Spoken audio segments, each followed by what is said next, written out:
Happy Sabbath. Those of you joining us with the Lord praise. Happy Sabbath to the family of God. Hallelujah, hallelujah, give the Lord a praise. Amen. And those of you joining us live on Facebook and those of you joining us live on YouTube, join us on YouTube rather. Welcome to another edition of the Bible Christians of God. And today we're continuing with part 2 of Judgment Day. We're continuing with part 2 of Judgment Day. And we're going to pick up from where we left off last week. We're going to pick up from where we left off at Judgment Day. And we were at the Great White Throne. And we're going to get ready to start from right there at the Great White Throne. A lot of people holler. Then I saw a great white throne and him who sat on it, from whose face the earth and heaven fled away. And there was found no place for them. And I saw the dead, small and great, standing before God. And books were opened. And another book was opened, which is the book of life. And the dead were judged according to their works, by the things which were written in the books. Depart from me, workers of iniquity. I never knew you.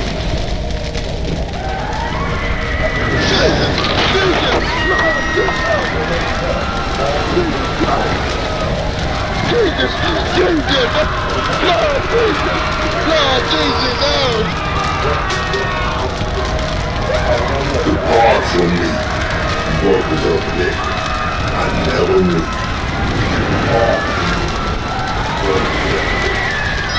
Oh, Jesus! Oh, Jesus! Jesus Christ!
This day, and we're going to start from the Great White Throne Judgment. We already did on the 7th day. That's what we did on the last week, and we ended up to the 8th day. Last week we stopped in the middle of the 8th day, and we picked it up at the Great White Throne of Judgment. Now we're going to deal with the scriptures that address this day by going to Matthew 13th chapter and verse 47.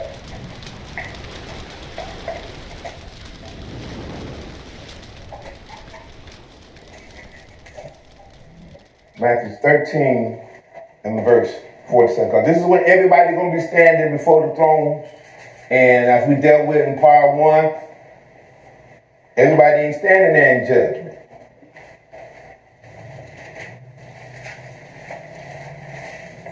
And in Matthew 13 and verse 47.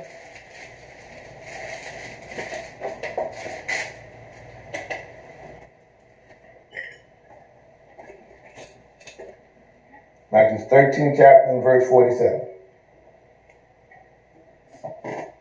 Read.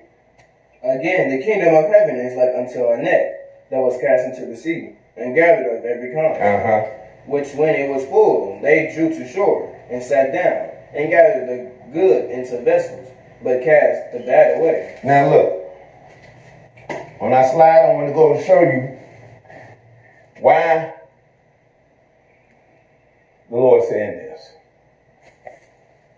Because on this day, for 7 days, the Lord had been gathering people all down throughout the creation for 7 days. And then on the 8th day, that's when everybody that ever lived got to stand before the Most High. Everybody. Whether it's good or bad. And that what we read, he said, the kingdom of heaven is like unto the net that cast into the sea and gathered of every kind, everybody. Whether you've been good or bad, whether you believe in God or not, whether he meant anything to you or not, every kind. Which was, when it was full, it drew to the shore and sat down and gathered the good into vessels, but he cast the bad away. Read the next verse. Verse 49. So shall it be at the end of the world. Yes. The angels shall come forth and sever the wicked from among the just. See, this is why it's at the end. See, what we're going to do today, my brothers and sisters, we're going to deal with the last day that there's ever going to be flesh and blood in the creation. The last day that's ever going to be sin in the creation.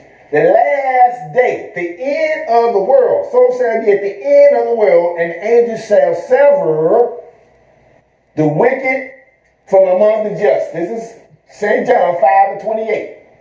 Everybody gonna come forth on this day.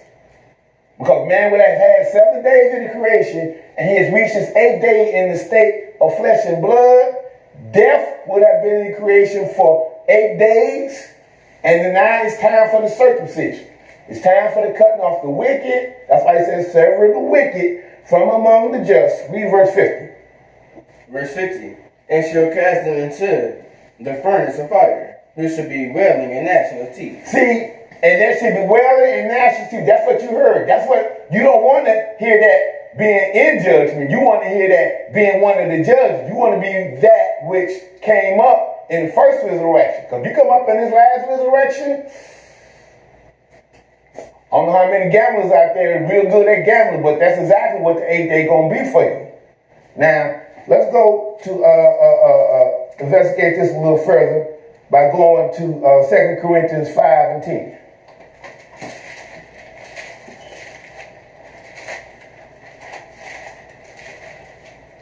Because it's on the 8th day. That's what the Lord's 8th day feast is pointing towards. A holy gathering. To sever the wicked from among the just. 2 Corinthians 5th chapter. And start at verse 10. Read. For we must all appear before the judgment seat of Christ, that every one may receive the things done in his body, yes, according to that he have done, whether it be good or bad. Now, whether it be good or bad, now let's go to 1 Corinthians 15 and 35. Because everyone that's standing there going to get according to what they've done in their body. Now, if you've been doing corrupt things with your body, you're going to stand there looking like a zombie. You're going to stand there and looking like a horse. So let me go back to this. That picture right there, that's a picture of corruption. And look what it said in 1 Corinthians 15 and verse 35. 1 Corinthians 15 and verse 35. This is where everybody standing up. Those that were blessed and holy, that came up in the first resurrection, they ain't got to worry about judgment. And then the ones that didn't make the cut, all depending on what you did with your body, determines how you're coming up. That's why Paul said this, 1 Corinthians 15 and verse 35.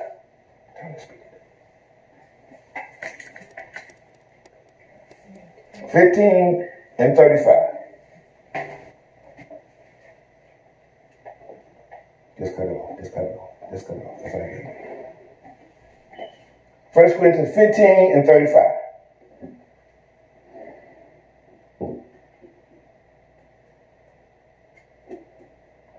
First Corinthians 15 and 35.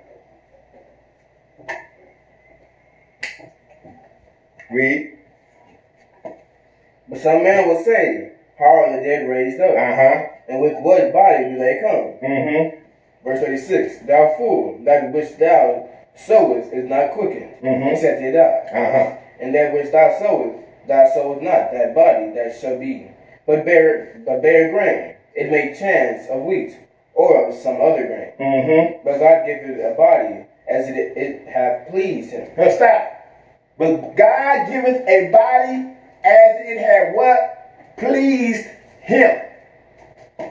So based on what you're doing in this body now, going to determine how you're going to stand before the throne, the great white throne, the judgment. You've been living a life of corruption. You're going to be standing up there looking like that. These people's in their wedding garb. Their funeral garbs. You know the movies that they have out with the zombies and everything? Yes. Kind of give you an idea what corruption, people that live in corruption are going to look like. That's why he said, but God giveth a body as it has pleased him. Go ahead. And to every seed his own body. And to every seed his own body. So if you've been doing that which is corrupt before God, when you come up, just take a good look at the movies of zombies, The Walking Dead, World War Z. That's how you're going to know those that were standing before God. We're going to be able to look at them, and it's already the tail of the tape will already be told. So now, let's do ourselves a favor so that we got a good fix on this. Because it's going to look like this. People are going to be standing there throwing them, and they get the toss. So now, let's go ahead and read, starting at the great white throne. I want to make sure I got a good fix on it. I go to Revelation 20 and verse 11. Just so that we get a good fix on Judgment Day. The beginning of the 8th day, the Lord had put down flesh and blood that's going to rise up against his kingdom. But we're going to start at Revelation 20 and verse 11. And we're dealing with the scriptures that address Judgment Day and the day of the great white throne. 2 Peter 2 and 9 tells you about Judgment Day, the day of judgment. So let's start right here. Revelation 20 and verse 11. Read. And I saw a great white throne, and him that sat on it, from whose face the earth and the heaven fled away. And there was found no place for them. And I saw the dead, small and great, stand before God. And the books were open. And another book was opened, which is the book of life.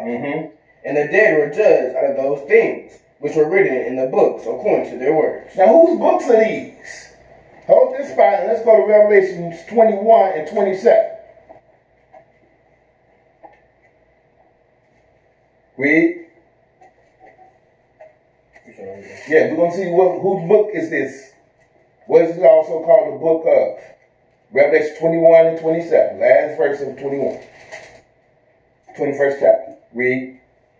And there shall in no wise enter into it anything that defileth, neither whatsoever worketh abomination. So there's a city coming down after Judgment Day. That's the next day. So we're taking it from Judgment Day to the day after Judgment Day. Okay? And when this city come down, he said, in no wise shall anything enter in that defileth, neither whatsoever worketh abominations. Go ahead. Or maketh a lie. But they which are written in the Lamb's book of life. Oh, to the Lamb's book of life. The Lamb's book. We're going to show you why he called it the Lamb's book at this time. Okay?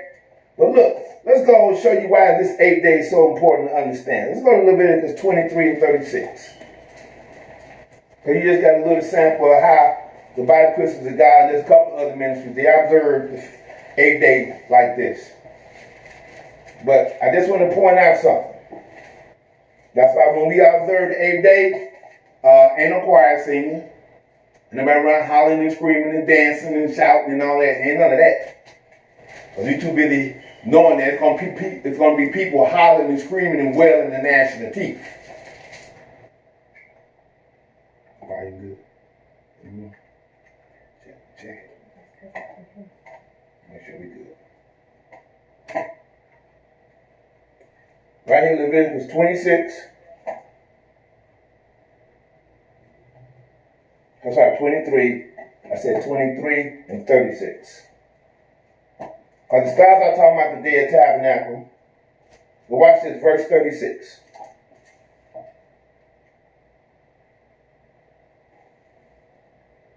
Leviticus 23 and 36. Read. 7 days ye shall offer an offering made by fire unto the Lord. Mm-hmm. On the 8th day shall be a holy convocation unto you. Uh-huh. And ye shall offer an offering made by fire unto the Lord. Uh-huh. It is a solemn assembly. Now notice he said in verse 36, 7 days you shall offer an offering made by fire unto the Lord. 7 days. But then it says on the 8th day shall be a holy convocation unto you. You shall offer an offering made by fire. Why didn't the Lord just say straight 7 days of fire? Because when you understand the creation, how the Lord did the creation, let me go there. 7 days we offer unto the Lord. But on that 8th day, that fire ain't nothing like the fire that we offer for the feast for 7 days, y'all. When that 8th day fire comes, it's exactly going to be as you see in this picture. This is going to be the fire of the 8th day, y'all. This is the fire of that 8th day. And it's going to be a solemn assembly. Everybody going to stand there. Everybody going to be looking.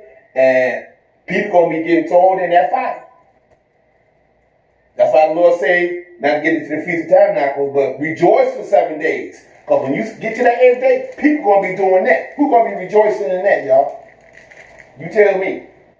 You don't know if that's your mother, your brother, your cousin, your uncle, your children. You may be throwing your wife in the lake. That's why it's called Judgment Day. So now, let's go to Numbers 28 chapter, 29 and 35. Numbers 29 and 35.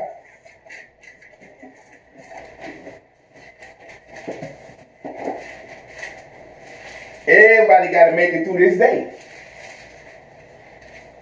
That's why it distinctly says, Numbers 29 and 35, on the 8th day, you shall do this. Read 35. On the 8th day ye shall have a solemn assembly. Yes. You shall do no sort of all work therein. Yes. But ye shall offer a burnt offering, a sacrifice made by fire, Yes. of a sweet savor unto the Lord. Yes. 1 bullock, 1 ram, 7 lambs of the first year without blemish. See, and notice meat gonna be on that day, because the day gonna start out with flesh and blood coming up against the camp of the saints. Because man gonna go into that day, he ain't coming out the same way he went in. There's gonna be flesh on that day. That's how you got this flesh right here. Now let's go to Isaiah 33 and 14. Because Israel knew this. And so much, y'all, Isaiah 33 and verse 14. We're going to Isaiah 33 and verse 14. We're going to walk this straight into the day after.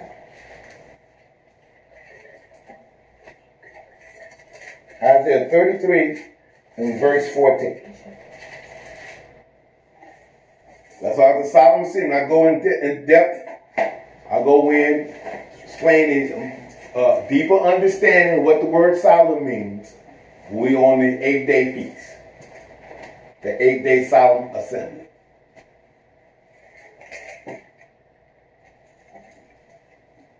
Verse 14. Read. The sinners in Zion are afraid. Yes, sir. Fearfulness has surprised the hypocrites, who among us shall dwell with the devouring fire. Who among us shall dwell with everlasting burning. So who among us is going to dwell in everlasting burnings? That's what that is on this day, on Judgment Day. As we read last week, the beast and the false prophet, they got tossed in there at the beginning of the 7th day. There's only 2 men in there that burned for 1,000 years while Christ reigned with the saints on the earth. Then after that, Gog and Magog came up against the camp of the saints. Fire from God came from out of heaven, took them out. Judgment Day, great white throne, come up. Now the eternal fire came before the Lord. Everybody stood up. Now we're looking at everlasting burnings. Because there will be no more flesh and blood. This is the day the changeover happens, y'all. It's changing over. Who among us shall dwell in everlasting burnings?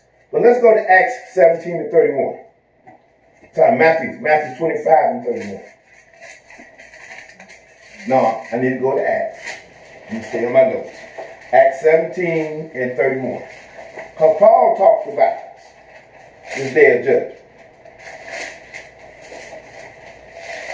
Acts 17.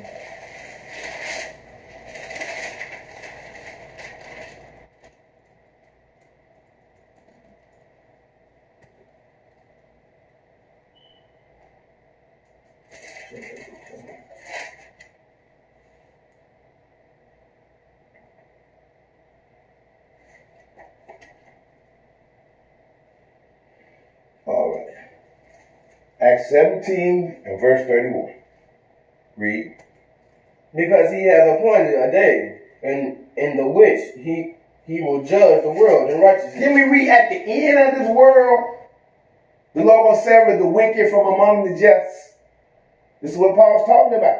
Because he has appointed a day. What is set, y'all? That's why the books is open and the judgment is set. We're going to read that.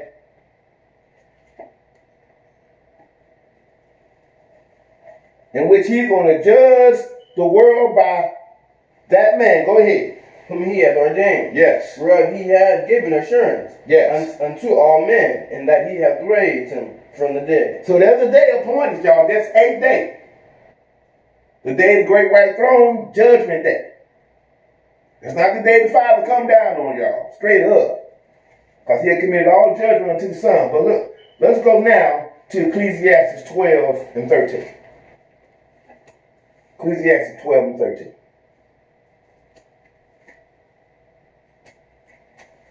Ecclesiastes, the 12th chapter, and verse 13. Because this is going to be the conclusion of the matter for flesh and blood, y'all. This is going to be a wrap.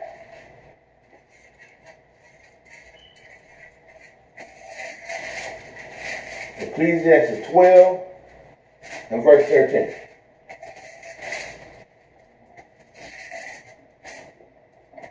Read. Let us hear the conclusion of the whole matter. Mm-hmm. Fear God and keep his commandments. That's why we play that sound bit of people hollering and screaming. That one brother said, oh man, you're going to do, I'm trying to steer the fear of God. Because they say the fear of God is the beginning of what? Wisdom. And we need to figure it out, y'all. You need to figure out, is doing that thing which you know is against God worth you finding yourself in judgment on Judgment Day? Is it worth it? Let us hear the conclusion of the whole matter. Fear God and keep his commandments. Go ahead. For this is the whole duty of man. See, this is what the Lord going to judge on that day. Did you perform your duty? We're working that duty out right now. We're reading this book. Because on the day when the books is open up, we're going to find out. That's why every man going to give an account for what he had done with his body, whether it's been good or bad. And you're going to get a body when you come as it has pleased God. So if you wake up in the last resurrection, in the judgment, and you see all these zombies walking around, you already kind of have a clue. Dang, these boys finna get tossed. Everybody ain't gonna look like a zombie, y'all. Remember, as it had pleased God. So, keep reading. Verse 14. Verse 14. For God shall bring every work into judgment. What day you think he's gonna do that on? He can't do it while they in the ground waiting for 1,000 years. He's going to bring it in Judgment Day. And God going to bring every work into judgment. Go ahead. With every secret thing. You got that right. Whether it be good or whether it be evil. That's a scary thought, y'all. That's why you don't want to miss the first resurrection. Because he ain't missing jack. It said, every what?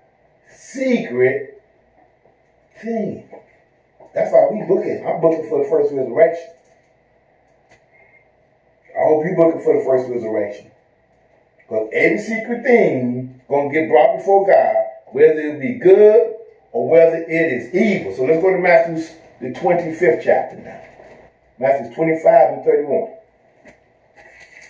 Matthew 25 and 31.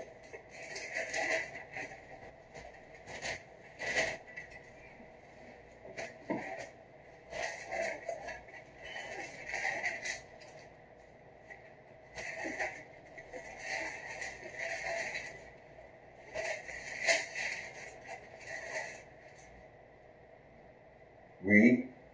When the Son of Man shall come in his glory, and all the holy angels with him, then shall he sit upon the throne of his glory. Why is this coming? Because this is for the great white throne of judgment. Remember, he sat on the throne ruling Jerusalem. Jerusalem shall be called the throne of the Lord for 1,000 years. Then he coming, and he said, his book said, he shall come in his glory, and all the holy angels with him, and he shall sit upon the throne of his glory. Go ahead. And before him he shall be gathered all nations. Some nations. The book said all nations going to be gathered before him. That means everybody up. Lottie, everybody. That's why he said we must all stand before the judgment seat of Christ. Now what he going to do? Go ahead. And he shall separate them one from another. Yes, sir. As a shepherd divided his sheep from the goats. Now the Lord going to be separating sheep from goats. What's the characteristic of a sheep, y'all? See, everybody ain't going to make the first resurrection. But in this judgment day, you're going to have some sheep come up. That's why knowledge of the first resurrection is paramount to you getting into it. If you don't know about it and you died, but what if you died as a sheep? What if you didn't die as a goat? You know goats and stuff. Child, please. A goat, man, look. Goat kick. And it's really interesting that they got the symbol of a statue that they want to say is Satan that looks like a what? Goat. All right. Wow. The people that want to worship that statue is the face of a goat. And the Lord said, he's going to be the shepherd that divided the sheep from the goats. So let's look at the characteristics. Let the book talk. Go ahead. And he shall set the sheep on his right hand. So he's going to put the sheep on his right hand, y'all. The characteristics of a sheep is very different from that of a goat. Go ahead. But the goats on the left. Yes, sir. Then shall the king say unto them on his right hand, Come ye blessed of my Father, inherit the kingdom prepared for you from the foundation of the world. Yes, sir. For I was in hungered, and ye gave me meat. I was thirsty, and ye gave me drink. I was a stranger, and ye took me in. So the sheep had good attributes. They didn't have enough knowledge to get to the first resurrection, but when they come up in that judgment, because this is everybody that didn't make the first resurrection, y'all. I thought you got to be pressing for the first resurrection. You got to be pressing in this book. That's why Paul said, I press for the high calling of Jesus Christ. Amen. Yes, he did. So if you don't want every secret thing about you judged, you got to press in the book. Because the book's going to be open. But if you missed, the Lord will look at you, hey, when I'm hungry, you gave me meat. When I'm thirsty, you gave me drink. When I'm stranded, you took me in. Go ahead. Naked, and ye clothed me. Yes. I was sick, and ye visited me. Yes. I was in prison, and ye came unto me. Yes, they have the good attributes. They have some good attributes. But now let's get down to the goat, y'all, by going down to verse 41. Verse 41. Then shall he say also unto them on the left hand, Depart from me, ye cursed, into everlasting fire. Yes. Prepared for the devil and his angels. See, the lake of fire is prepared for the devils and his angels. But the goat going to end up in there, y'all. The goat is going to end up in there. And he said, ye cursed, depart from me into everlasting fire, prepared for the devil and his angels. Okay? So now, let's do ourselves a favor. Let's go to Revelations 20 and 11. We're going to read it all the way down. I just wanted to drop that on there. Food for thought.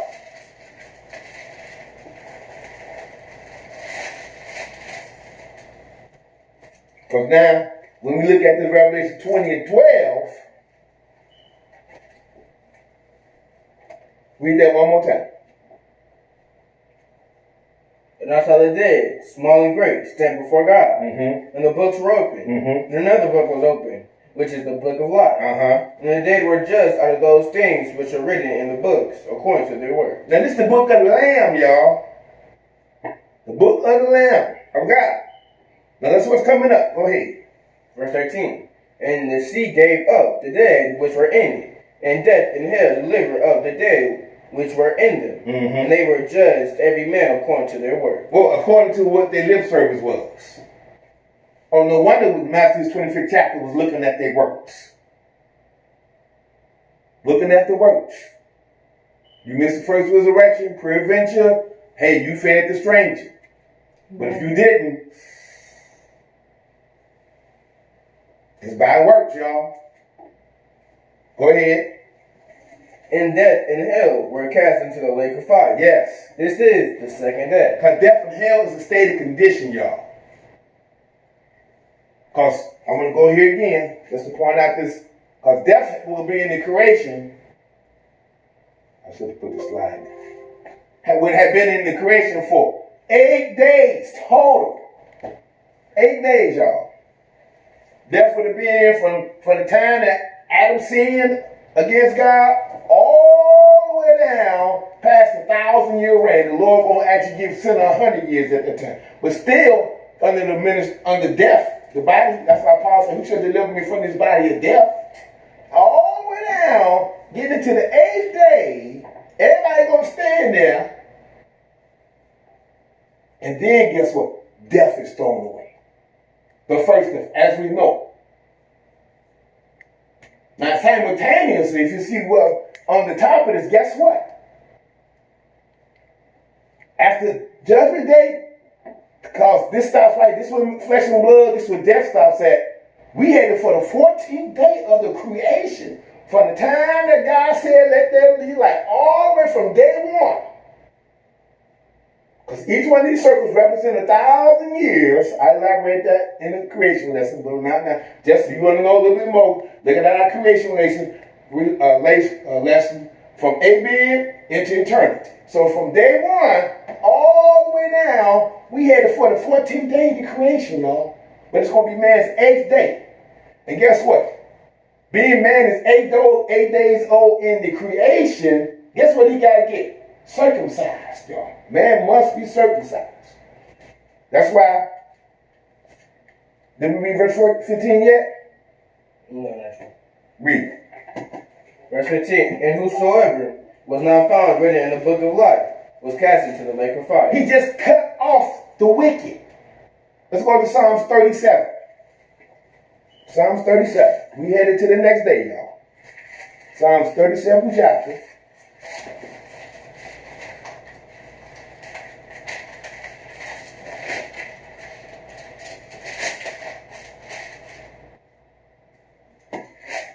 And verse 22.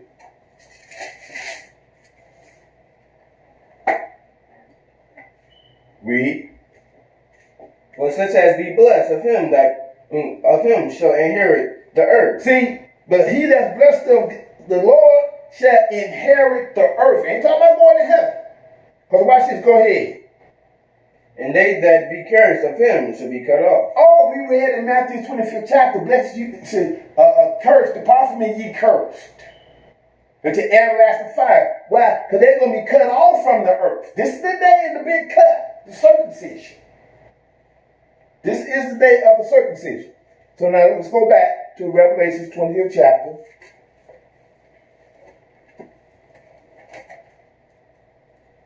And whosoever was not found in the book of life was cast into the lake of fire. That's the cursed. Now let's go into the next day. That's the fire. All the people that's wicked, cut off, thrown in the lake of fire. Now, at this point, there's no more flesh and blood, y'all. Closing out the 8th day, there's no more flesh and blood. There's no more sin. How you gonna sin if you burn in the lake of fire? The wicked can't sin no more. Death is done away with. The first death is no more. No more, y'all. So we're going to the day after Judgment Day. The 14th day of the creation, y'all. This is when the new heaven and the new earth is going to come into being. Let's go to Revelation 21. And verse 1. Read. And I saw a new heaven and a new earth, for the first heaven and the first earth was passed away, and there was no more sea. Because there's no more sin. Ain't no more wicked people. Wicked people burning in the lake of fire. How they gonna sin burning in the lake of fire, y'all? They're gonna be too busy wailing and gnashing their teeth, and hollering and screaming. Go ahead. Verse 2, and I, John, saw the holy city, New Jerusalem, coming down from God out of heaven, prepared as a bride adorned for her husband. Yes. And I heard a great voice out of heaven saying, Behold, the tabernacle of God is with men, and he will dwell with them, and they shall be his people. Yes. And God himself shall be with them, and be their God. Yes. And God shall wipe away all tears from their eyes. Oh, they just come out of a solemn assembly, huh? He got to wipe the eye. He got to wipe away the tears from the eyes of God. But that sound of people hollering and screaming, that'll put some thoughts on. That'll put deep thought on your mind. Just come out of a solemn assembly, and he gonna wipe away tears from your eyes. Go ahead. And there should be no more death. It's a wrap. Neither sorrow, nor crying. Neither shall there be any more pain, for the former things are passed away. No wonder there's a new heaven and a new earth. That's what we got to look for after the day of judgment day, y'all.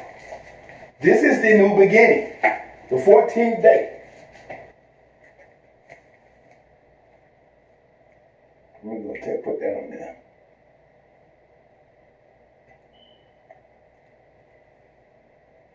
This is the new beginning. This 14th day after judgment. Now we come to the day of the 14th day of the creation. Let me back it up a little bit further so we can look at it. The 14th day. Her flesh and blood in it on the 8th day. No more sin. What did it say? No more death. No more crying. None of that. It's a wrap. Now we're on the 14th day. Here we. And there should be no more death, neither sorrow, nor crying, neither shall there be any more pain, for the former things are passed away. And he that sat upon the throne said, Behold, I make all things new. And he said unto me, Write, for these words are true and faithful. Now notice it says, Behold, I make all things new. After he done removed sin. After there's no more flesh and blood. After there's no more death. It's all new. It is very new. Go ahead. Verse 6. And he said unto me, It is done. I am Alpha and Omega, the beginning and the end. Yes. I will give unto him that is athirst of the fountain of the water of life freely. He that overcometh shall inherit all things, and I will be his God, and he shall be my son. But the fearful and unbelieving and the abominable and murderers and whoremongers and sorcerers and idolaters and all liars shall have their part in the lake which burneth with fire and brimstone, which is the second death. So he put that away at the 8th day. That's at judgment day. Now we don't cross the way. Ain't none of that no more, y'all. It's all done away with. It is all done away. Now let's skip down to verse 12. I saw New Jerusalem coming down and what it had. Go ahead. I have to skip down to verse 10. Read. Verse 10.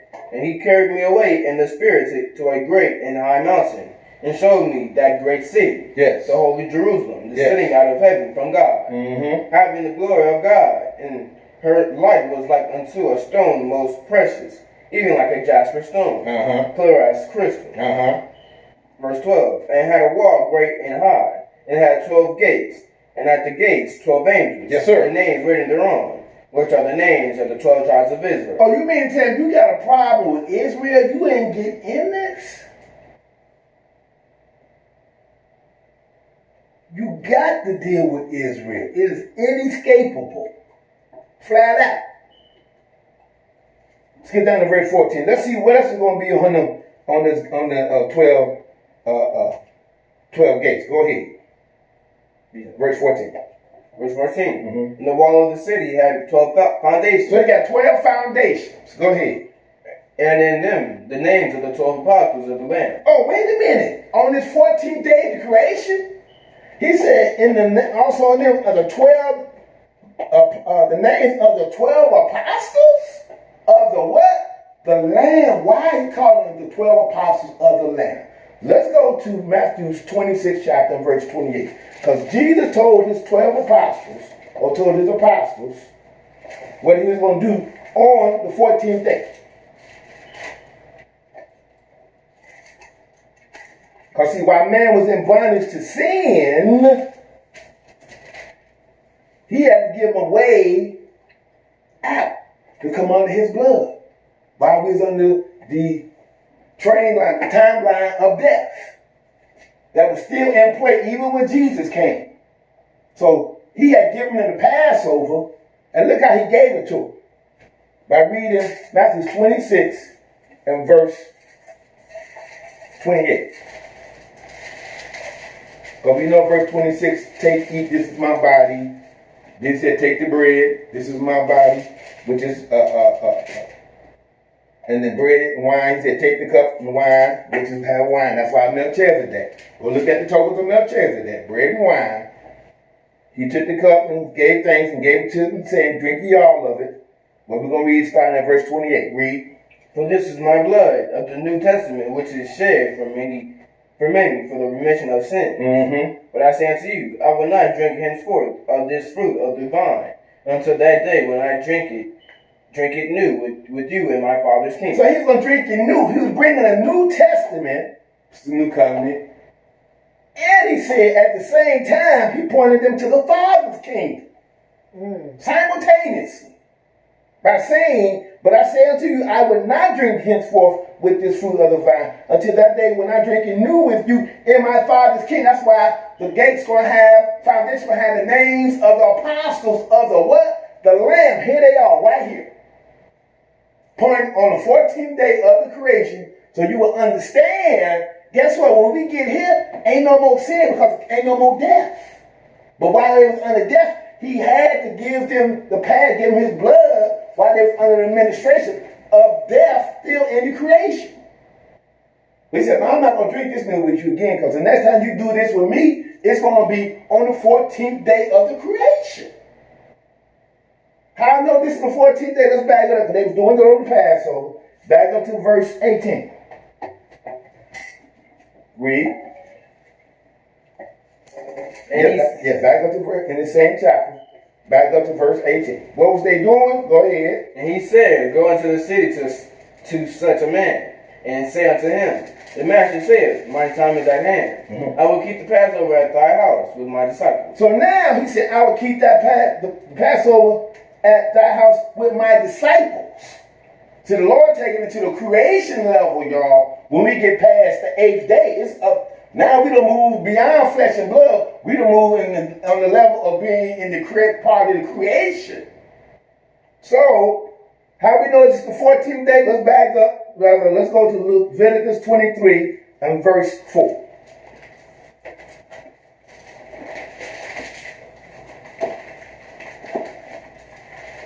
He mentioned the Father's kingdom till on the 14th day of the month AB. Now on the same chart, I got here how we in times of God, I picked a number, 31 years old. Actually, because to God 1,000 years is one day to God is 1,000 years. He that's 31 years old, you actually 22 minutes in the sight of God. That's how old you really are. Those that are 31 years old and some change, in the sight of God, you only 22 minutes old. That's why this whole creation had to go all the way down to the 8th day because it represents how long man is going to be in the creation. And when he that's 8 days old, when God set the covenant up with Abraham, he said, he that's 8 days old must be circumcised, must be. So Adam's seed, even dead, has been in the creation all the way for 8 days. That's why everybody got to stand up on the 8th day, be there. How you going to stand? You working that out now.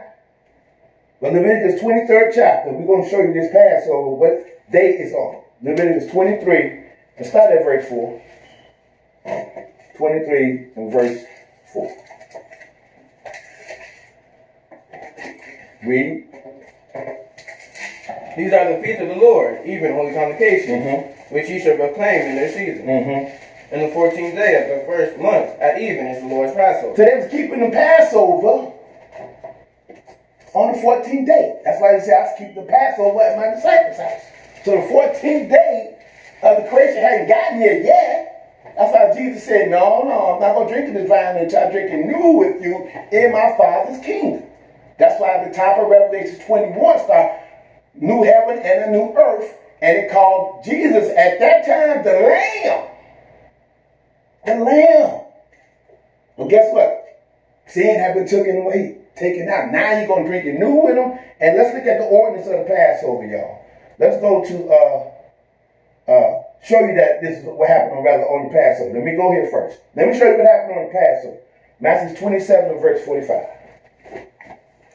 Because on the same day that he took the Passover with him, because he took the Passover at even, and it actually ended when the sunrise came up. But guess what? Jesus had to be crucified. And when he was crucified, look what happened. Matthew 27 and verse 45. Because this is when the Father is coming down. He had given all judgment unto the Son. The Son has executed judgment. He done put away sin. He put away death. Rather the first death. Because going into that second death is eternal damnation, y'all. We read that. Everlasting fire. So right here, Matthew 27 and verse 45. That's where I want to go. 27, 45. Jesus is up on the cross on this day. Go ahead. Now from the 6th hour there was darkness over all the land unto the 9th hour. And about the 9th hour Jesus cried with a loud voice, saying, Eli, Eli, lama sabachthani. That is to say, my God, why hast thou forsaken me? So now the Lord's crying out in distress. How I know? Because he already told you in the prophets.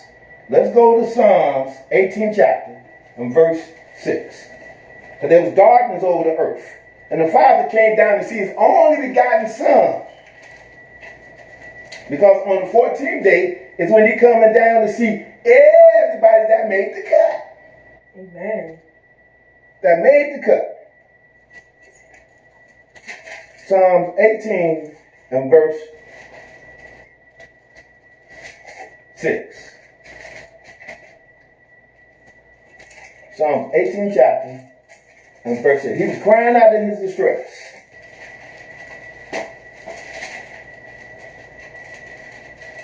Read. In my distress I called upon the Lord and cried unto my God. Yes. He heard my voice out of his temple. Yes. And my cry came before him, even into his ears. Yes. Then the earth shook and trembled. The foundations also of the hills moved and were shaken, because he was wroth. See, right there in Jerusalem, you can go read other accounts. So there was an earthquake, and they said, surely this is the Son of God. All of that. That's the reason the earth was shaking, y'all. But how did he come down, y'all? Skip down to verse 11. Oh, sorry, verse 9. I'm sorry. Rather skip down to verse 9. Read. He bowed the heavens also, and came down, and darkness was under his feet. So for 3 hours, it was darkness there. Why? Because the Father had came down to see his only begotten Son. He had cried out, Father, my God, why hast thou forsaken me? So he came down in his distress. He bowed the heavens also and came down, and darkness was under his feet. Go ahead. And he rode upon a cherub and did fly. Yeah, he did fly upon the wings of the wind. Yes. He made darkness his secret place. He made darkness his secret place because the Father don't want no flesh, no contact whatsoever. Made it his secret place. Go ahead. His pavilion round about him were dark waters and thick clouds of the sky. Now look. Now let's go to St. John, the 19th chapter and verse 30.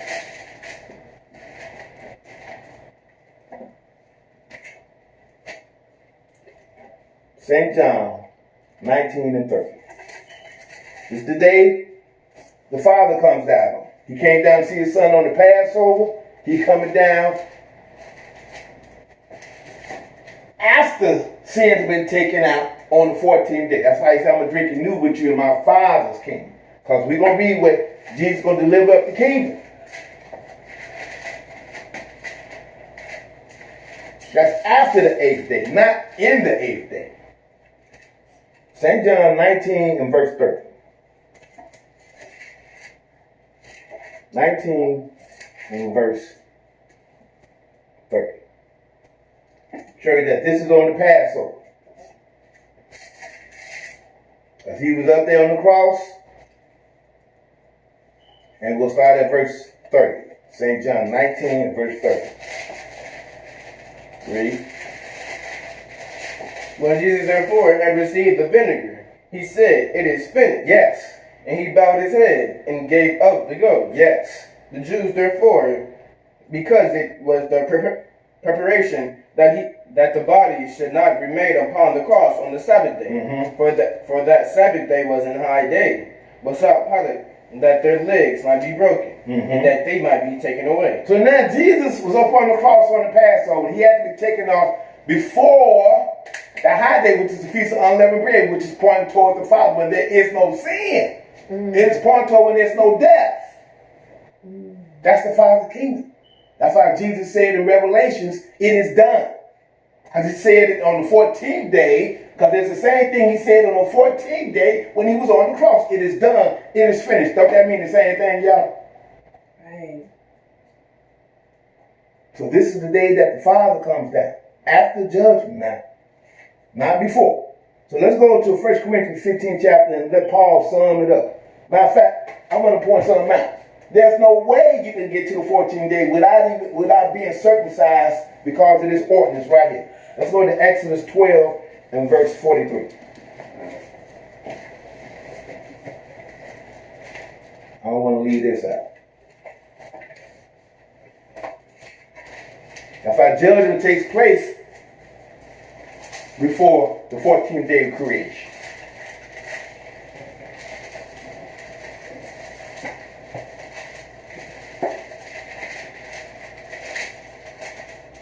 As long as death was in play, the Father had nothing to do. No, I just come down and see myself. Y'all ain't gonna see me. None of y'all gonna see me at all. But here's the ordinance of Passover. Exodus 12 and verse 43.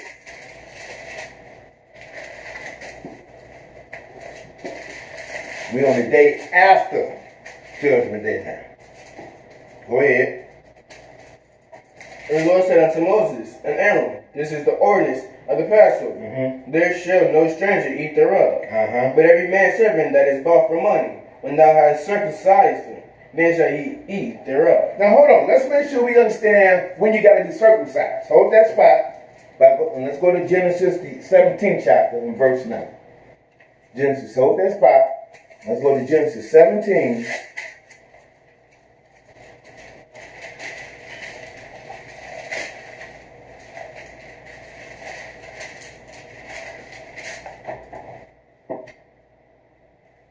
And looking at my time, I'm actually on 17 and start at verse 12. Read. And he that is 8 days old shall be circumcised among you, every man child in your generations. He that is born in the house or bought with money of any stranger, which is not of thy seed. He that is born in thy house, and he that is bought with thy money, must needs be circumcised. Look, this is straight shot at the creation. Must needs. That's why judgment day must occur before the 14th day of the creation. Because to partake of the Passover, you must be circumcised. And he just got through saying And he that is born in that house and he that is bought with money must needs be circumcised. Go ahead. And my covenant shall be in your flesh, for an everlasting covenant. Yes, sir. And the uncircumcised man, child, whose flesh of his foreskin is not circumcised, that soul shall be cut off from his people. And he has broken my covenant. That's why the wicked are going to be cut off from the earth.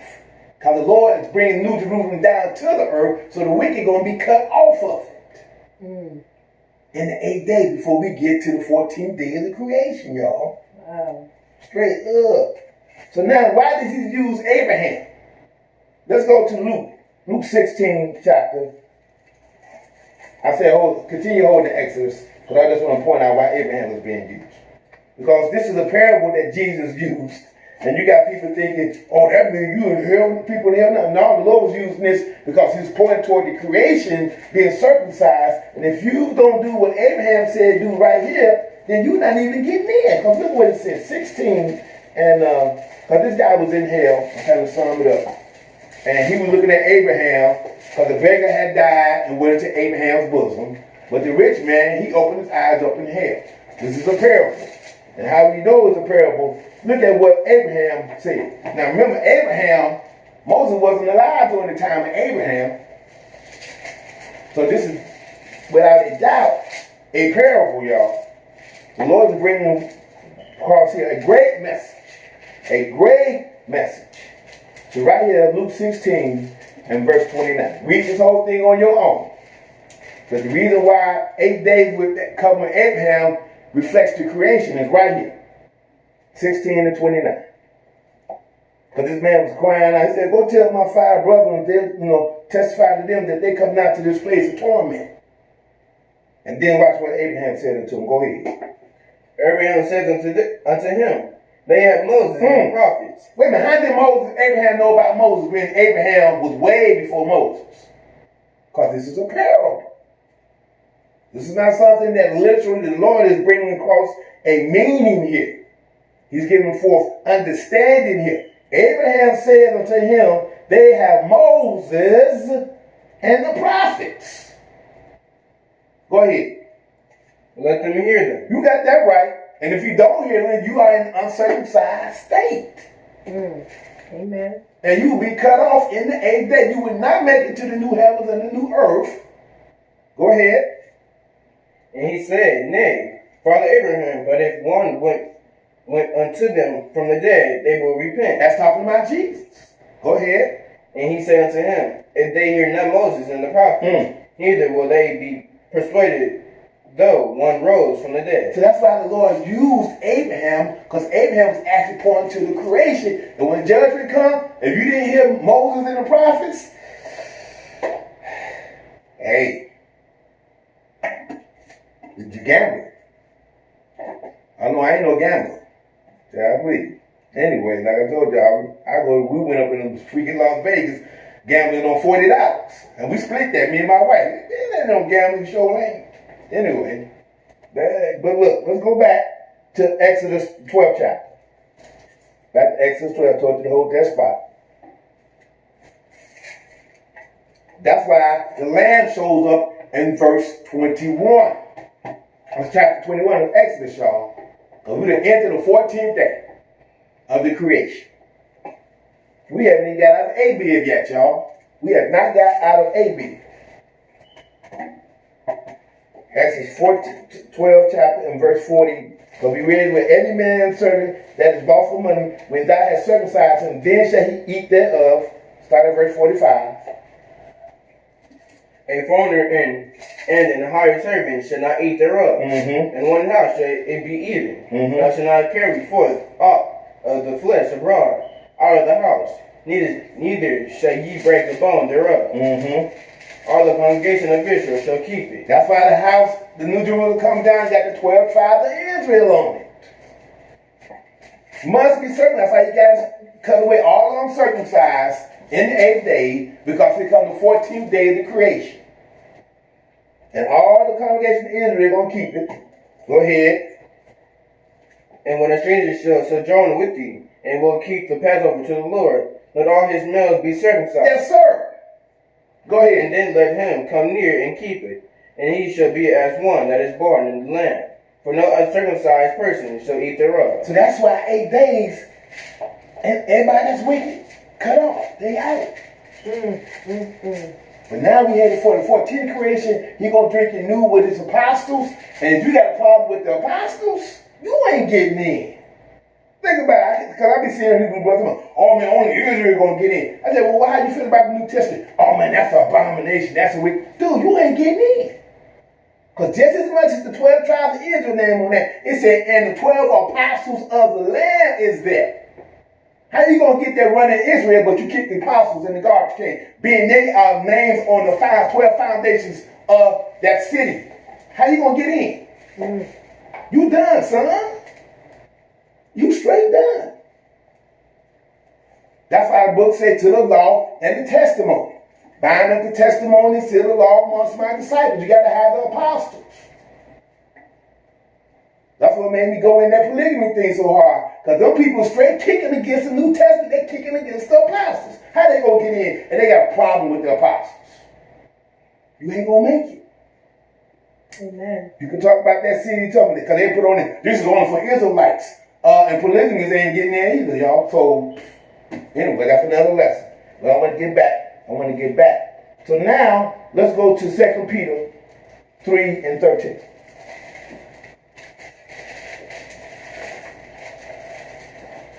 Peter 3 and 13.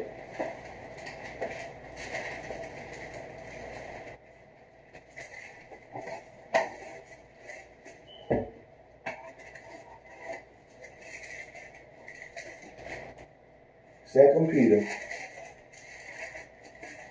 3 and 13.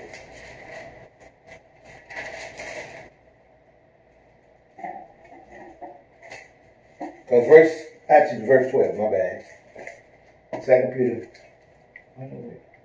Peter 3 and 12.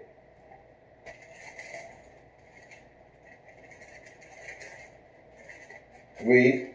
Nevertheless, we, according to his promise, look for new heavens and a new earth, wherein dwelleth righteousness. See, there's going to be a new heaven and a new earth. We are looking for wherein dwelleth what? Righteousness. Amen. That's right. So how you going to kick against the 12 apostles and call yourself sitting in this? No, you're not.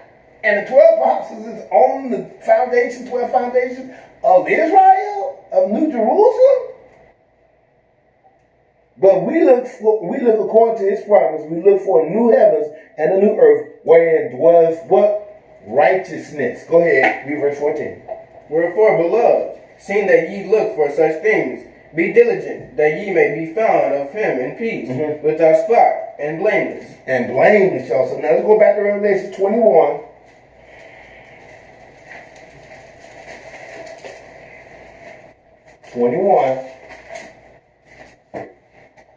And this time we're going to start at 22.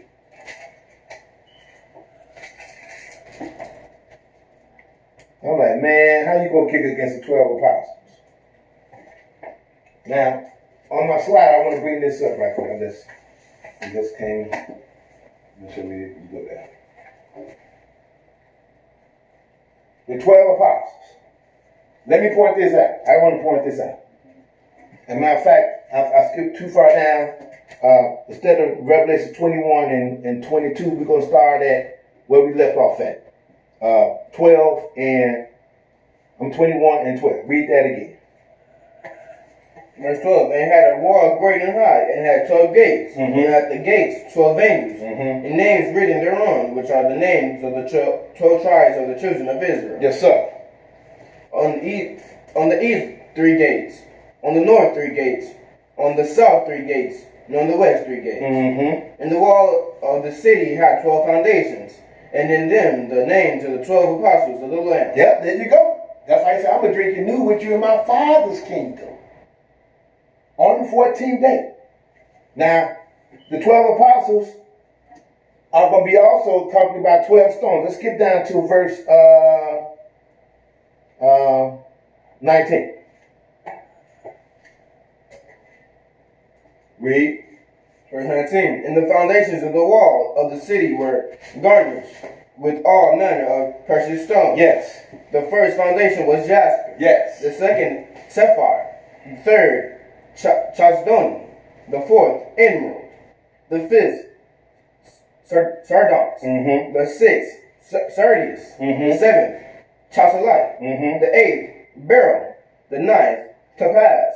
The 10th, cherusophile. Mhm. The 11th, jacinth. Mhm. The 12th, and Amethyst. amethyst. So these are the colors of the stones, y'all. All these are the colors of the stone, y'all. Okay? These are the different colors.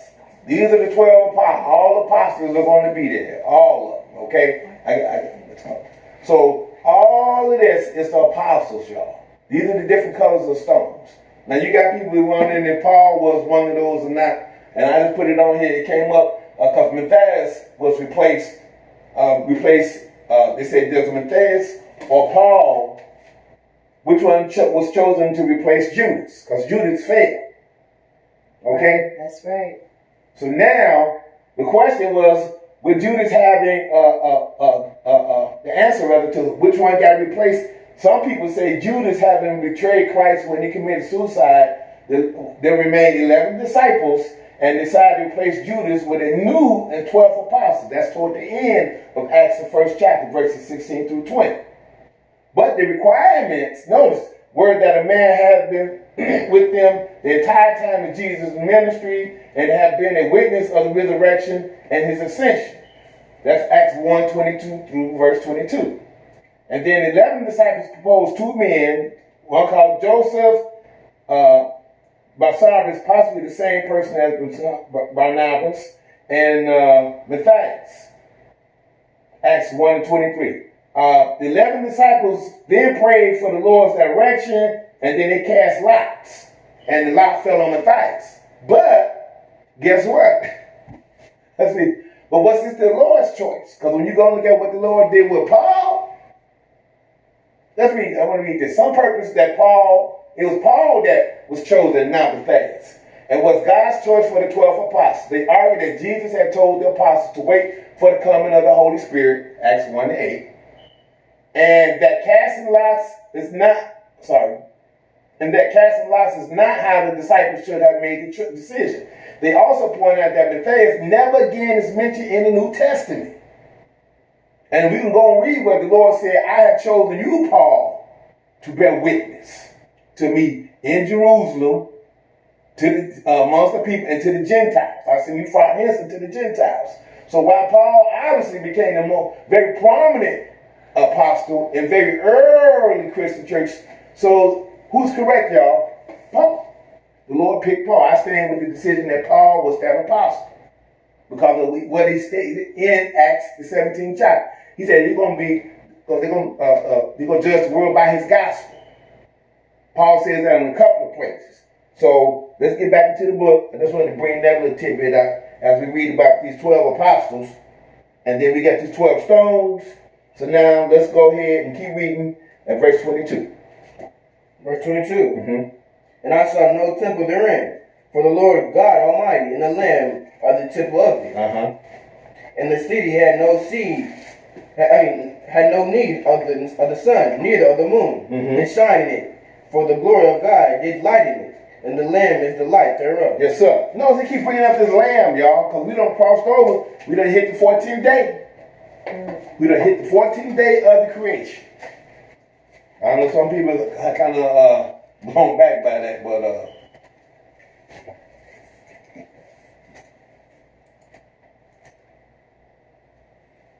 let's keep reading. Read. And the nations of them which are saved shall walk in the light of it. And the kings of the earth do bring their glory and honor into it. Verse 25. And the gates of it shall not be shut at all by day, for there should be no night there. And they shall bring the glory and honor of the nations into it. Yes. And there shall in no wise enter into it anything that defileth, neither whatsoever worketh abomination, or maketh a lie, but they which are written in the Lamb's book of life. So that's why the 14th day of the creation, that's the day that the Lamb And everybody, this today ain't gonna be no ain't gonna be no abomination therein. It said, "In no wise enter into anything that defileth, neither whatsoever worketh abomination, or maketh a lie, but they which are written in the Lamb's book of life." Let's go right into the 22nd chapter and verse 1. Because sometimes you see a chapter number, that doesn't necessarily mean that's not the train of thought of the last chapter.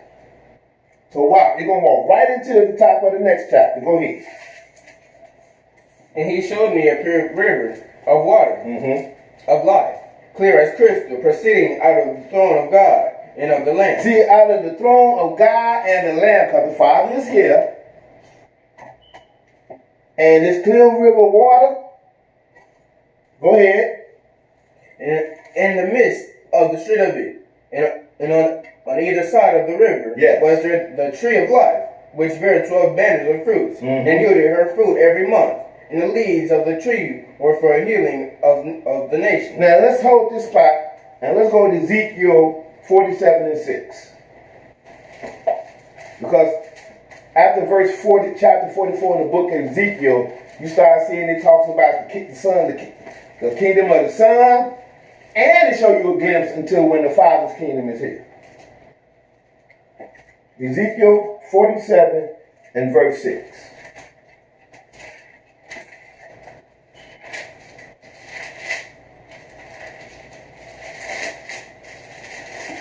Because the Lord was showing Ezekiel a whole lot of stuff about when his first king, when the Son set up his kingdom, and he gave him a snippet of what's coming with the Father's kingdom. We just got to reading about the rivers of waters, and we read about the 12 trees, manners of trees, right? Did we read that? Did we read that? Huh? Yes. Okay. So starting at verse 6. Ezekiel 47 and verse 6. Read. And he said unto me, Son of man, hast thou seen this? Oh, no, he said unto me, Son of man, hast thou seen this? Well, we're going to see what this is. What is this that he's talking about? Go ahead. Then he brought me and caused me to return to the brink of the river. Now when I had returned, behold, at the bank of the river were very many trees on the one side and on the other. Then said he unto me, these waters issue out toward the east country, and go down into the desert, and go into the sea, which being brought forth into the sea, the waters shall be healed. Because we got a new heaven and a new earth, y'all. Old, what was old? Because our sin existed during that time. Now we talking about the time where there is no sin. Go ahead. Verse 9. And it shall come to pass that everything that liveth, which moveth whithersoever the rivers shall come, shall live. And there shall be a very great multitude of fish, because these waters shall come thither, for they shall be healed. And everything shall live whither the river cometh. Because there's no more death, y'all. Period. Let's get down to verse 12. Read. Verse 12. And by the river upon the bank thereof, on this side, on that side, shall go all trees for meat, whose leaves shall not fade, neither shall the fruit thereof be consumed. It shall bring forth new fruit according to his months. Oh, we read in Revelation it's going to be 12. Right here, it's just telling us it shall bring forth new fruit according to his months. Go ahead. Because their waters, they issued out of the sanctuary, and the fruit thereof shall be for meat, and the leaf thereof for medicine. Now look, let's go to, I want to go to St. John 5 and 19. St. John 5 and 19.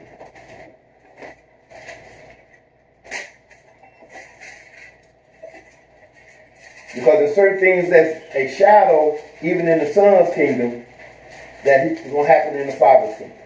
And I just want to read St. John 5 and 19.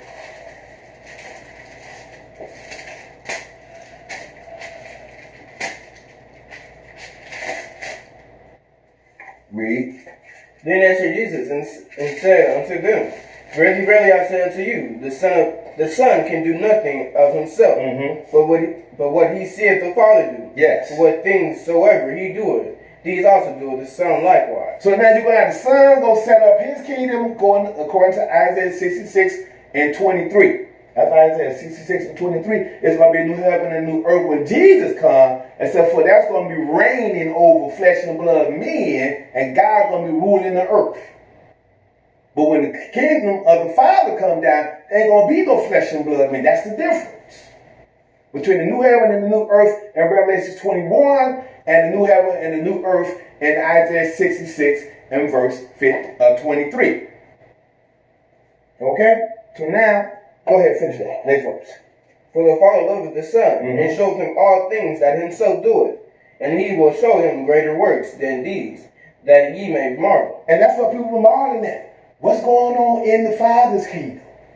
But you ain't going to get there until you go past Judgment Day, and then after Judgment Day, the Father comes down and the kingdom comes down, New Jerusalem, all of that. So now let's go to 1 Corinthians 15 and 24. And Paul is emphasizing how the Son is going to deliver up everything to the Father. 1 Corinthians 15 and 24.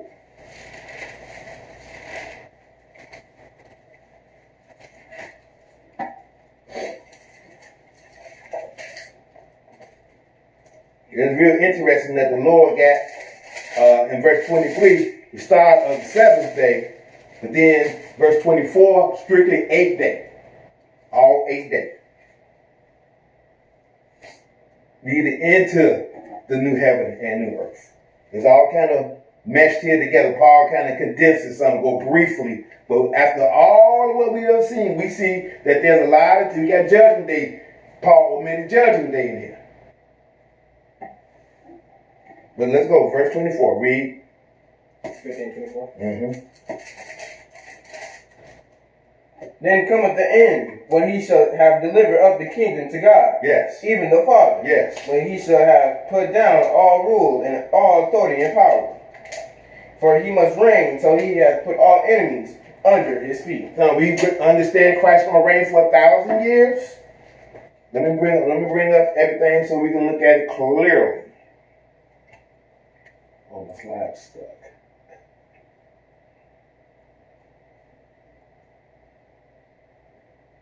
I'll keep working with that. But he gonna deliver, he reigns 1,000 years. Then judgment seat coming up. Okay, we good. We good now. Let me bring it up. Christ gonna reign 1,000 years. This is his reign. Yeah, zoom in on that. This is his reign for 1,000 years. Then he got to judge, because everybody's gonna come up. And what else gonna happen? Go ahead. Verse 25. For he must reign till he hath put all enemies under his feet. Yes, sir. The last enemy that shall be destroyed is death. Wait a minute. When was death destroyed, y'all? In what day? Wasn't in the seventh day. It was in the what? The 8th day. So the Lord got to come, set up his kingdom, reign till he destroyed death, which is in the 8th day. Now once 8th day is done away with, done, and there's no more death, he done destroyed death. Verse 27. But he hath put all things under his feet. Yes. But when he saith all things are put under him, it is manifest that he is accepted, which did put all things under him. Yes, sir. And when all things shall be subdued unto him. So everything that's subdued unto Jesus in the 8th day, when it's all done, no wonder he said, when you get to the 14th day, behold, all things are what? New. Let me go there. The throne, he done subdued everything, all of them put away, all the wicked been put away, death been put away. There go death getting put away. All death has been done away. The first death no longer under that. That's crossed out. We done left the judgment. So everything's been subdued under Jesus. There's no more flesh and blood, no more sin. First death is no more. Everything is subdued. Now we're ready for the new heaven and new earth with the 12 apostles of the foundation right there. So let me leave it right there. Now all things are put under him. Now let's go to Daniel's, the 7th chapter, verse 13.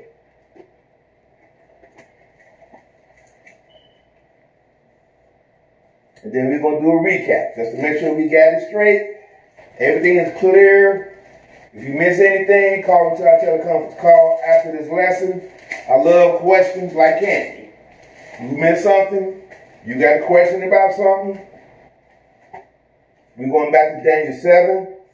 Now, just to reiterate, I'm going to walk it down because we're actually going to read at verse 13. But if you just take a marker in your Bible, circle verse 9 here. This is the 8th day. Verse 9 all the way down to verse 10 is the 8th day. Then you got from verse 11 and verse 12, that's the 6th day. That's the end of Revelation's 19th chapter. But you have to understand the Bible ain't necessarily all in chronological order. Everything ain't laid out A, B, C, D, E, F, G. Otherwise, the Lord wouldn't have it written, whom shall he teach knowledge? Whom shall he make to understand doctrine? Them that are weaned from the breast and drawn from the milk. For precept must be upon precept. Here a little, and what? There a little. You got to search out this great pearl, y'all. You got to search out this to get that. Our Lord said wisdom is the principal thing, but with all you're getting, get a what? Understanding. So in understanding the 9th, verse 9 through 10, if you understand the 8th day, that's what that's talking about. Verse 11 through 12, that's the 6th day. Go read the end of Revelations, the 12th chapter. Now we're finna come down to when the Father is coming down here, reiterating what you read, or what we read in 1 Corinthians 15, Revelation 21st chapter. So we're going to start here, Daniel 7 and verse 13. Read. Okay. Yes, verse 13. I saw in the night visions, and behold, one like the Son of Man, came with the clouds of heaven, and came to the Ancient of Days. And they brought him near before him. Wait a minute, the Ancient of Days already sitting, y'all. But it said one like the Son of Man, the Father is like unto the Son. We just got to reading that in St. John 5th chapter. So now we see one like the Son of Man. He's come to the Ancient of Days, which said, according to verse 9 in the same chapter. Because he said the thrones were cast down and the Ancient of Days did sit. So the Father's coming. That's who that is, coming down. And they brought him near before him. Go ahead.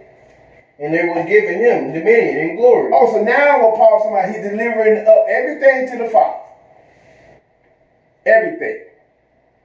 Go ahead. And a kingdom that all people, nations, and languages should serve him. See, the ones that say, the nations that are saved. Because everybody that come up in judgment day ain't necessarily getting thrown in the lake of fire. That's how you got the sheep and the goat. Amen. Right?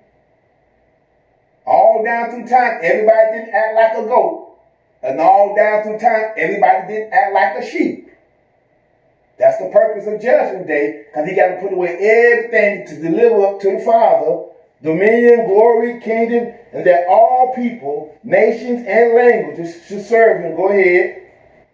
His dominion is an everlasting dominion, which shall not pass away, and his kingdom that which shall not be destroyed. That's right. So now, this is just a quick recap, so we make sure we're tracking.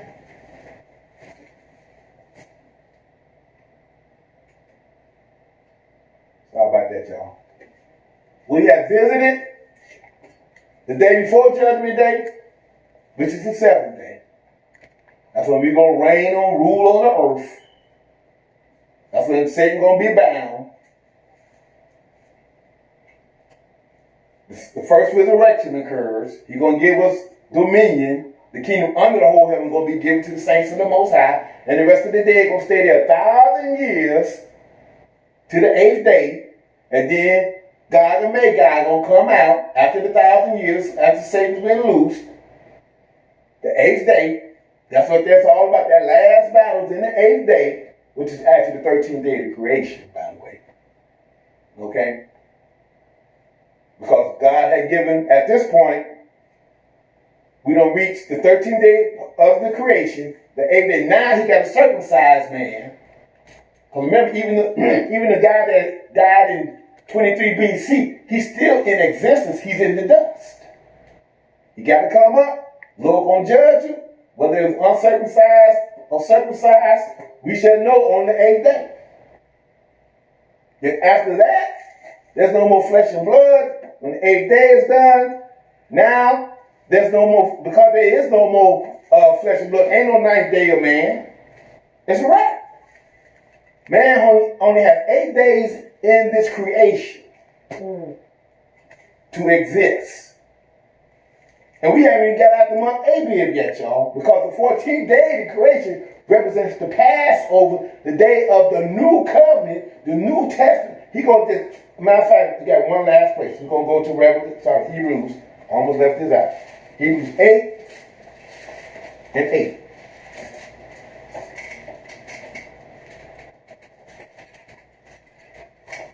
Because he's showing you both dominions, under death and when death is done away. Right here in Hebrews 8 chapter.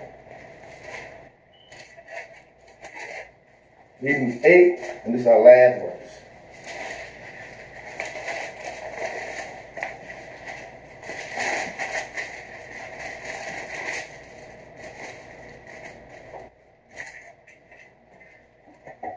Hebrews 8 and 8. Actually, I'm going to start 8 and 7. Hebrews 8 and 7. Read. For if that first covenant had been faultless, then should no place have been sought for the second. For finding fault with them, he saith, Behold, the days come, saith the Lord, when I will make a new covenant with the house of Israel and with the house of Judah. Now look, this covenant is on two planes, y'all. One, while under the dominion of death, and it's one he's talking about to go all the way to the day of the 14th day in the creation. That's why there's a new Jerusalem coming down and a new heaven and a new earth. All new, y'all. That's what this 14th day is pointing towards. Go ahead. Verse 9, not according to the covenant that I made with their fathers in the day when I took them by the hand to lead them out of the land of Egypt, because they continued not in my covenant. And I regarded them not. So you got to continue in the Lord's covenant, y'all. And it ain't with meat on the table. Because he said, not according to the day when I took their fathers out of the land of Egypt. That means we don't put meat on the table on the Passover, y'all. Passover is bread and wine, not lamb's meat. That's why he just got to say, not according to that I made with their fathers in the day when I took them by the hand to lead them out of the land of Egypt. Didn't they have to put a literal lamb's blood up on the door? That's right. So that's done away with when Jesus passed away when he was crucified on the cross for our sins and rose 3 days later on the Sabbath day. That's how the Passover is actually done now. No meat on the table, just bread and wine. Because it's pointing toward when there ain't going to be no blood and meat on the table. Wow. Right here. Verse 10, read. For this is the covenant that I will make with the house of Israel after those days, saith the Lord. Yes. I will put my laws into their minds. See, those that accept in Jesus now, he's putting his laws into their mind now. That's why we keep the Passover now, as long as we're under the dominion of death right here. As long as we're the dominion, because the dominion of death goes all the way beyond today, y'all, into the 8th day. That's why the laws is in our inward parts. If we accepted Christ Jesus, the Lamb that was sacrificed for our sins. And we accept the new covenant, the New Testament, which is in his blood. Go ahead. I will write them where? And write them in their hearts. Yes. I will be to them a God, and they should be to me a people. Now that's right under the dominion of death. Now watch how it takes it to the creation. Because when there is no more sin, no more death, the first death as we know it, when it ends in the 8th day, and that's done away with. Watch what he's also talking about here. Go ahead. Verse 11, and they should not teach every man his neighbor, and every man his brother, saying, Know the Lord, for all shall know me, from the least to the greatest. Wait a minute, didn't the Lord just got to judging everybody? Yes. That's judgment day. So this is pointing to when the dominion beyond judgment, everybody's going to know the Lord. From the least of them to the greatest. Why? Because they went to a judgment day, and the ones that were found circumcised, guess what?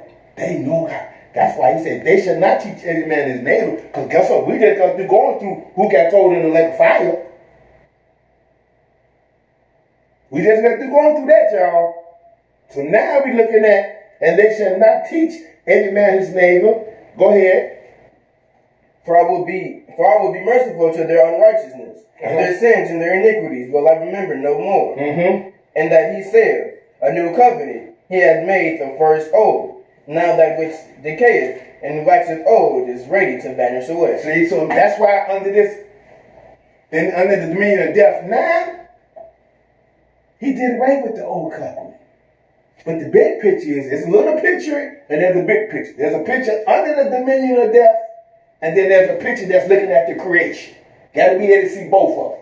And the only way you're going to see both of them is you got Jesus with his 12 apostles in your mind. You ain't going to see it. You ain't going to see it. Because that's when you're going to drink it new in that day with his Father in the Father's kingdom on the 14th day. That's the day after Judgment Day, y'all. When they say they shall not teach every man his neighbor and every man his brother, saying, know the Lord. For all shall know me from the least to the greatest. Didn't it say on Judgment Day, the small and the great gonna stand there, y'all? That's right. Sure did say it. That's a Judgment Day point shot. That's the survival of Judgment Day statement. Because everybody that make the cut of Judgment Day, they gonna know God. That's why no one that work an abomination shall enter therein, but he that is found written in the Lamb's what? Book of what? Life. That's what happens after the day of judgment. So I hope you got some understanding about just before, during Judgment Day, and after Judgment Day. Who's going to make it there? You understand who's going to make it to the first resurrection? Blessed and holy is he that have part in that. And then everybody else come up in the judgment. But everybody that survived the judgment, like we read in Matthew 25th chapter, he going to say, enter you blessed until my kingdom prepared for you from the foundation of the world. And they're going to be partakers of the new covenant.